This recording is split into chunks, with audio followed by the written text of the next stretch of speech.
What's going on, everyone? Welcome into the South to Central Florida Sports Report. I'm your host, Ken Landis.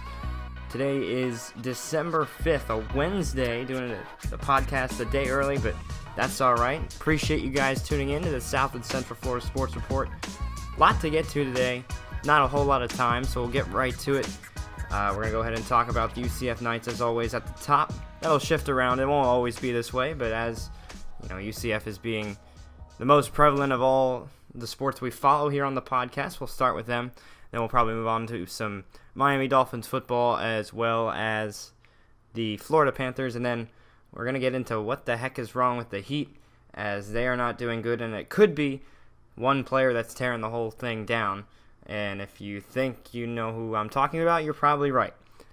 But first, let's go ahead and get started and get into UCF athletics. We'll start with the football team, as they have been scheduled to their second consecutive New Year's Six Bowl and their third in the last 6 seasons, and that is the Fiesta Bowl out in Arizona. Unfortunately, yours truly will not be able to go due to lack of funding in the bank account, so I will not be attending. I'll be sitting on my couch eating some chips and dip probably, but we'll see how that goes.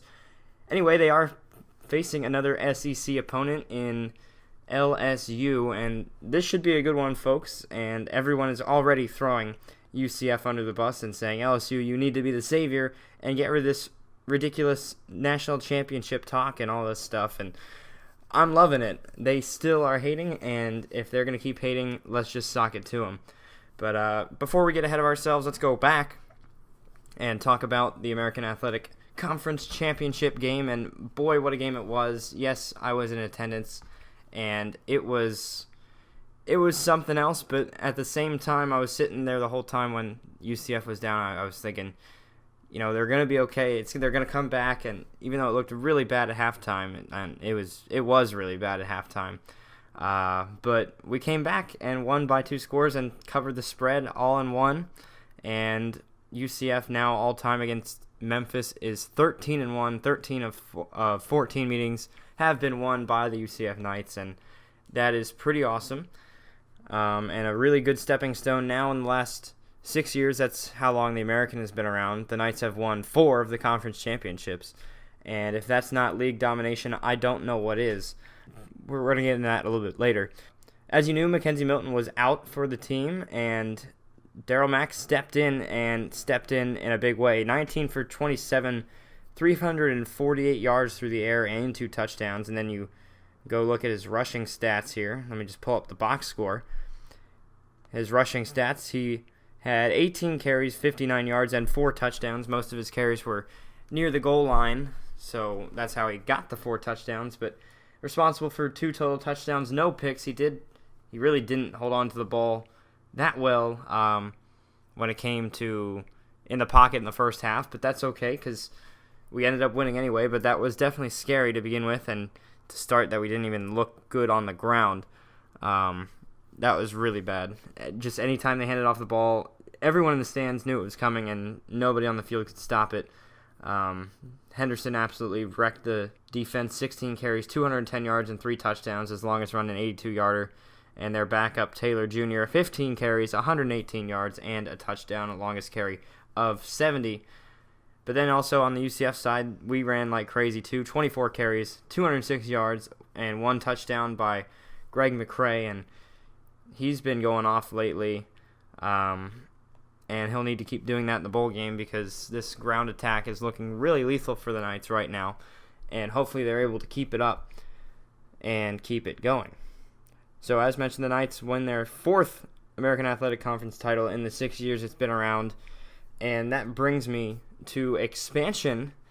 And there are multiple ways that we can go, but obviously let's go ahead and touch on the rankings real quick and how Michigan was ranked ahead of UCF in the college football playoff.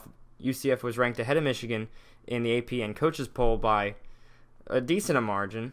When it came to the college football playoff poll, it did not get the same respect, and it was interesting to see why, and there really was no reason. I mean, you think a 2-loss team that sat at home and didn't play in their conference championship game could still be ahead of a team who played in their conference championship game and won. Not not very decisively, but they still won by 2 scores in the end. It looked bad in the first half, but the second half we outscored them. I think it was 35-3, which is pretty impressive. But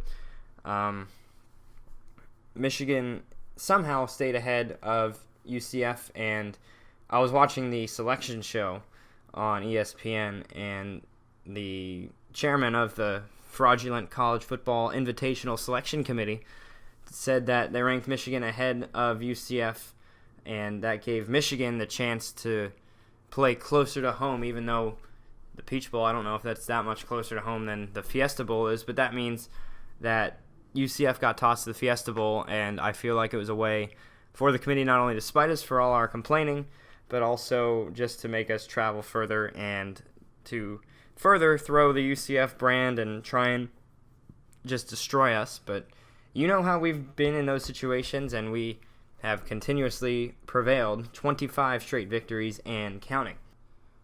But going back to the whole committee and realizing that UF's AD is on the board, I believe, for the committee, and it seems like there's some Twitter talk going around that UF tried to duck out of the way at the UCF Knights, and it's very possible that they did so by having Michigan ahead of us in the college football playoff, and you would think one spot doesn't really make a difference, but in this case it does, and that is kind of an interesting subject.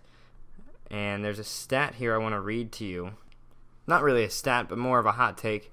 As if you really think about it, if you think, oh, UF is a legendary program and all this stuff, and to see them get beat by a newbie of UCF would be detrimental. But here's someone on Twitter throwing in their take. Imagine what a UCF win over UF would do to Gator recruiting. Show a 4 or 5 star the Gainesville campus, then bring him to UCF and show him around. Explain his chances of going to the NFL are just as good as UCF, and it's also 30 minutes from the beach, the amenities for athletes. It's a no-brainer. And a lot that's been all over, all over Knight's Twitter. And if you think about it, there's a point there. You saw, Mike Hughes go as the 30th overall pick in the NFL draft, as well as Shaquem Griffin getting in the draft too. Shaquille Griffin the year before, and a whole bunch of other prospects. Obviously, Blake Bortles, an early first round pick, a couple years back too. And UCF is on an upswing, and everyone's trying to shove them down, and everyone's also trying to avoid, their recruits going to UCF. Speaking of which, UCF just stole an offensive lineman recruit from Texas A&M. He was one of the best in the nation, if not the best recruit, and that's some big news for Knight Nation. But as I mentioned briefly, expansion between a conference or the actual playoff. A lot going on UCF Twitter. There is some rumor about an antitrust lawsuit going around, and it's not just you can't sue somebody based off of they're not being fair. Like, you can't really. That's not really a good excuse to sue someone. But when there's money involved, in which this case there is a lot of money on the table. I believe we touched on this podcast before. It's either $4 or $6 million on the table for teams that go to the college football playoff. They get that money for their conference, while if you go to a lesser bowl or something, you get less money. And that's obviously something in mind that UCF wants to keep in mind, especially for the American, whether they decide to defend it or not, because it seems like our commissioner is not defending us. Speaking of that, side note, he's got a big offseason ahead of him as the TV deal expires for the American this season, I believe it is. And he's going to have to negotiate the heck out of it if he especially wants us to stick around. TV deals are a big reason on, whether you get money or not. If you get paid like a Power 5 conference or a G5 conference. And that's the tricky thing about the American. It seems like the upper tier, they can play with the best of them. That's truly the Power 6. But then you look at teams like ECU that got absolutely shredded by NC State. I think it was 58-3 the final was, which is not good. So the conference this year just was not good head to toe. It was good at the top and not so good at the bottom. UConn hitting a very low 1-11. So that's not good. But back to the college football playoff, there's been a lot of talk about that antitrust lawsuit, and that's exactly why, because of the money. There's a stat I saw earlier that LSU's coordinator, one of their coordinators, is going to make $2.5 million. I think it's this year. And you combine the assistant coaching staff for UCF, it is less than that. So that's an astounding number there. But moving on to the college football playoff expansion, if that antitrust goes through or if they find some other way to prove that the committee is fraudulent and keeping teams from getting their money and all this stuff, then that would most certainly either force expansion or would force the committee to disband and find a different way around it. But all over Twitter it's been, 8 teams, 6 teams, 16 teams. And Mike Leach, the head coach of Washington State, actually came out with a good statement. It was actually a year ago, but it's resurfacing on Twitter now and even Facebook. He's talking about, let's go down the chart and look how every every level of football does it. And every level of football has a massive playoff system, whether it's some of them are 24 teams, and that's at the FCS level, and then you go down D2 and D3, they're kind of the same way, 24 or more teams, and even going down to high school state championships, it's the same way. And yet somehow at the highest level of college football, we're at a measly 4 teams. But here's what a 16-team playoff would look like without any of the like conference championships won or any qualifiers to get in, just using the top 16 teams. You've got Alabama at West Virginia. You've got that's the 1 and the 16 seeds, and you go to Clemson, Kentucky. You got the UF and UCF matchup. You've got Georgia, LSU. You got Notre Dame, Texas. You got Michigan and Washington, Ohio State, Penn State, and you've got Oklahoma and Washington State. That would be fun to see. And there's been talks about, what about these bowls? What happens to these bowls that are owned and they make money and they help the community and all this stuff? Well, you're looking right now, this was championship week, and now you got to sit around until like the 19th of December. That's in 2 weeks from today, actually. You got to sit around and wait for more college football. Well, why not give some of these higher ranked teams a home field playoff game before going into the bowl season, where you could use some of these bowls, like who wants to go see the Bad Boys Gasparilla Bowl if it doesn't mean anything besides a bowl win, when you could make it into a meaningful playoff game, whether it's a 1 seed's home team or home field. I mean, it would be obviously Bama would have theirs at the home field, but then you get into the bowl season and you use those bowls to generate revenue and to do all of this stuff, and it still stays in place, but you just have a longer playoff. And obviously it would spark a little controversy of putting a 16-seeded West Virginia team who's everyone thinks, they don't deserve it, but that's just because of the history of college football. It's different when things change. Obviously you don't want things to change up. People like the old way of things, but if you want fairness across the country, and you can't just say these kids are eliminated at the beginning of the season, because that's exactly what UCF has been not accused of, but that's exactly what they've been tabbed as. They've been eliminated before the season even starts, which is totally not fair. Like, why play the games at all? It's almost becoming the NBA, where the Warriors are going to be there, and last season it was the Cavs, and the last 4 seasons it was the Cavs, but it's just, at this point, it's getting out of hand, and the momentum is starting to swing, especially if UCF can beat LSU one more time, or for the first time ever. That's actually the first time they've played, but if they can beat another Power 5 SEC team, they have a really good chance of destroying the playoff system, and I am all for that.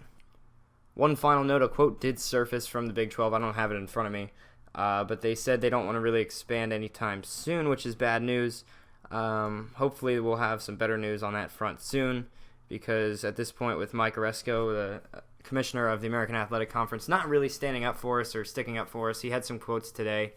It doesn't seem like he's walking on eggshells, it sounds like, and I think that if you have a commissioner that does that, maybe it's because of the TV deal, I don't know, but back-to-back perfect seasons in the regular season and in the conference championship, you should really get a chance to play for a national championship, but clearly that's something the Knights have been denied the chance of.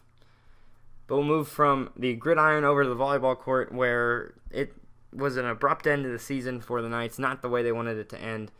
They got bounced in the first round in set number 5 against the FGCU Eagles, who then proceeded to get rolled by the Florida Gators. I was on the call for all 3 of those games, the FSU, the FSU UF game, the UCF FGCU game, and then the winners of those were the FGCU Eagles and the Florida Gators. I'm not going to talk too much about this, but the UCF volleyball team is only losing their lone senior in Jordan Pingle and getting 4 new recruits, another pair of sisters actually, which is pretty interesting. So the Knights are going to stay young, and this is probably going to leave a bad taste in their mouth to hopefully propel them into, even deeper into the playoffs next year.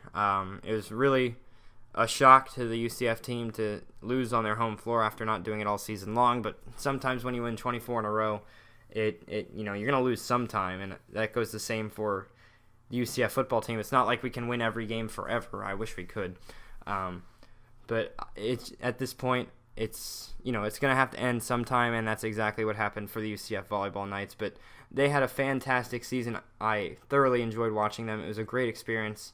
I learned so much about the game and so much about how it should be played, and just everything. I didn't learn everything you need to know, but it certainly helped me out in a broadcasting standpoint, and definitely expanded my reel. I got to be really excited on air sometimes, and hopefully I encourage you to go look on YouTube and maybe watch some of the clips on UCF Volleyball's site. That would be really cool if you did. But if not, I understand that too. You can just listen to me, all 14 of you that listen to the podcast. Probably less of you actually, but hopefully we keep growing in numbers. But that's all for the UCF Kingdom. I'm going to stop there, and let's go ahead and keep football on the mind, and we'll move to the Miami Dolphins. And they came off a win in which I don't know if it should have been a win. To the Buffalo Bills, they won 21-17, covered the spread. They open as a 7.5-point underdog this week to the New England Patriots at home, or the Dolphins will be at home. That one should be interesting. The Patriots have been kind of up and down. They lost to the Titans, and then the Titans barely beat the Jets, and it's just been a wild ride in the AFC. But the Dolphins currently find themselves tied for that last seed, I believe.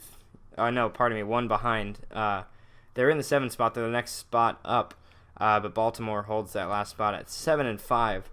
And then there are 3 other teams at 6-6. It's the Broncos, the Titans, and the Colts, as well as the Dolphins at 6-6. They win the tiebreaker over Denver and Indy based on their best win percentage in conference games. The division tiebreak was initially used to eliminate Tennessee. Indianapolis wins the tiebreaker over them based on head-to-head win percentage. So there's your breakdown of why they're ordered that way. It's the Dolphins, the Colts, the Broncos, and the Titans. And then the Bengals right behind them, and we won't look at the rest of the conference, but the Rams already in the NFC have clinched their division at 11-1. They're having a great season. They might be the Super Bowl representative from the NFC. It's either them or the Saints. Should be interesting.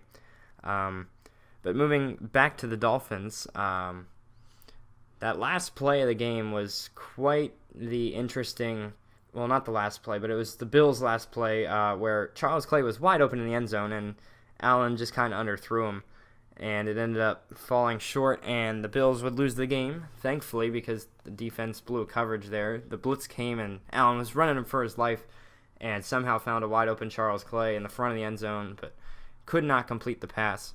Ryan Tannehill looked actually pretty good, 16 for 24, only 137 yards, but 3 touchdowns and 1 pick. Just an interesting team that I still don't know what to make of. I mean, this team could make the playoffs with 4 games left. It's Patriots, it's Vikings, it's Jaguars, and Bills again. I could see us going 2-2 there, and we're just going to need some help along the way. If you go ahead and look at the Ravens schedule, this is where things will get interesting because they play the Chiefs this week. The Chiefs will be at home. The Ravens get the Buccaneers at home. Then they travel to Los Angeles to play the Chargers on the road, and the Browns come to town for Baltimore. So you could make a 2-2 argument, even maybe a 1-3 finish for them, and that would be a hopeful finish for the Dolphins. But the Ravens have been looking okay lately, but they haven't really beaten anyone noticeable. They hung close with the Saints 24-23. The Saints won that one, but if you look through the Ravens' schedule, it's not really that impressive. They wrecked the Bills. They lost to the Bengals. They beat the Broncos. They lost to the Steelers. Lost to the Browns in overtime. Beat the Titans. Lost to the Saints. Lost to the Panthers, who are skidding now. Lost to the Steelers. Lost to the Bengals. Or no, they beat the Bengals, pardon me. And just, we could go through the schedule, but it doesn't seem like the Ravens have beat anyone impressive. I think if anyone's a threat to the Dolphins at this point, it's the Colts, but they have an interesting schedule with the Texans, the Cowboys, the Giants, and the Titans left. They could have a winning record through that, possibly. You look at the Broncos, 49ers, the Browns, the Raiders, and the Chargers left. That's probably going to be 3 wins, maybe 4, depending on if the Chargers are still thriving at the end of the season. So we'll go ahead and see how that fares out. But if the Dolphins can go 2-2 and hang in there, it's possible that they get that last seed in the playoffs. But then at that point, they would have to play the number 3 seed, who at the moment is the Houston Texans, and they're on fire. If you haven't noticed, 7-2 in the conference, 9-3 overall. After dropping their first 3 regular season games, they've won 9 straight. And I don't think they're going to slow down either. They play the Jets and the Eagles and the Jaguars after this week against the Colts. So that's all for the Dolphins. We'll go ahead and flip to the Florida Panthers here. Let me just pull up some stats about them. The Panthers at 27 points now, sitting second to last in the Atlantic Division, but they have been doing a little bit better lately, 4-4-2 in their last 10 games. They just came off a dominating win over the Boston Bruins. That one felt good. I don't like Boston, except for the Red Sox, but the Bruins got rolled. They looked bad. Halak looked terrible in the net for them, and Luongo, in his return from being injured, got a shutout, showing that he still does have some of that magic left, and that's something I really enjoyed seeing. But as for the rest of the homestand, they've got the Avalanche, the Rangers, and then they go on the road again. So it's been kind of a back-and-forth homestand. It's been win-loss, win-loss, win in the last 5 games. So we'll see if the trend continues against the Avs. They're a good team. They've got one of the best lines in hockey.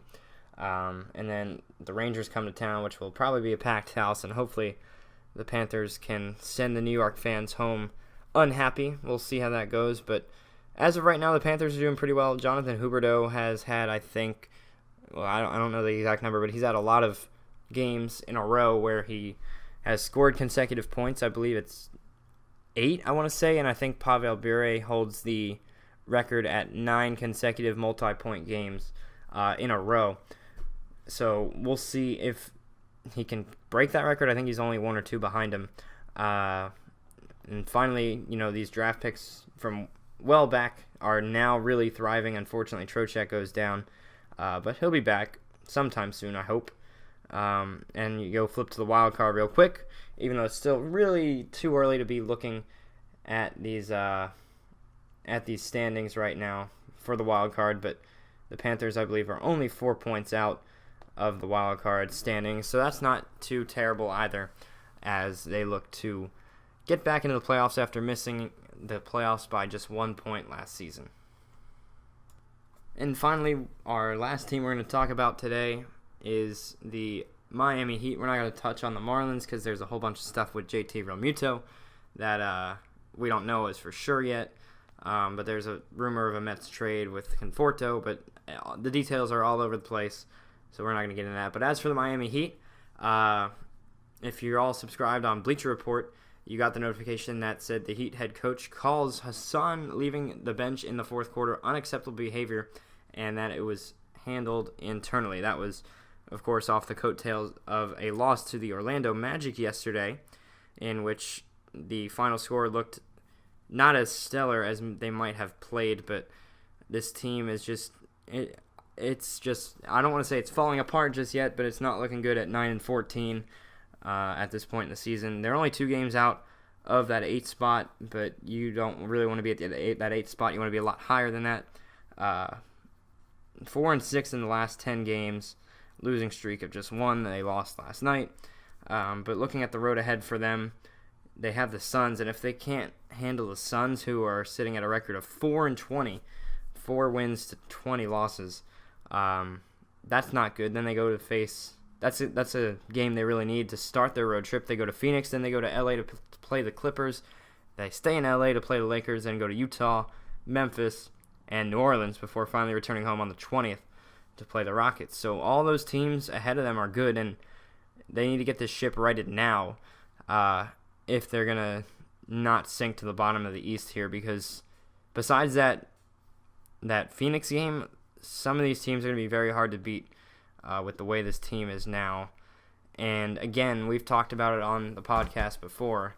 Do we trade Whiteside? What do we do with him? There are times where he flashes greatness, and there are times where he just looks absolutely abominable, and he can't help the team in any way or form.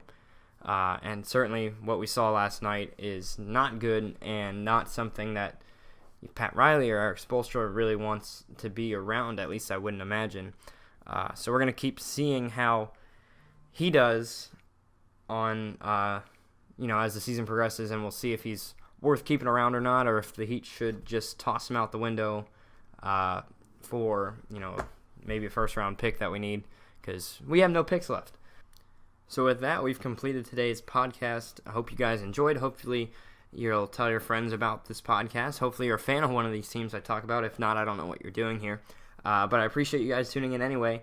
As we move forward with the bowl season, we'll get more into that. We'll talk more numbers and matchups, maybe closer on to the bowl for the Knights, and we'll keep following the Panthers, the Heat, the Marlins, and the Dolphins as the seasons progress for them, or as the offseason progresses for the Marlins. We'll take a look at that JT Realmuto possibility of the trade there, and we'll just keep rolling on and continue coming out with podcasts hopefully every week. That seems to be the pace it's going on, and any time around Wednesday or Thursday we come out with a new episode. Go ahead and toss us a follow on Twitter. Ken Landis39, that's me, and the podcast is the letter SO and then the number 2 CNFLSPORTS for South to Central Florida Sports.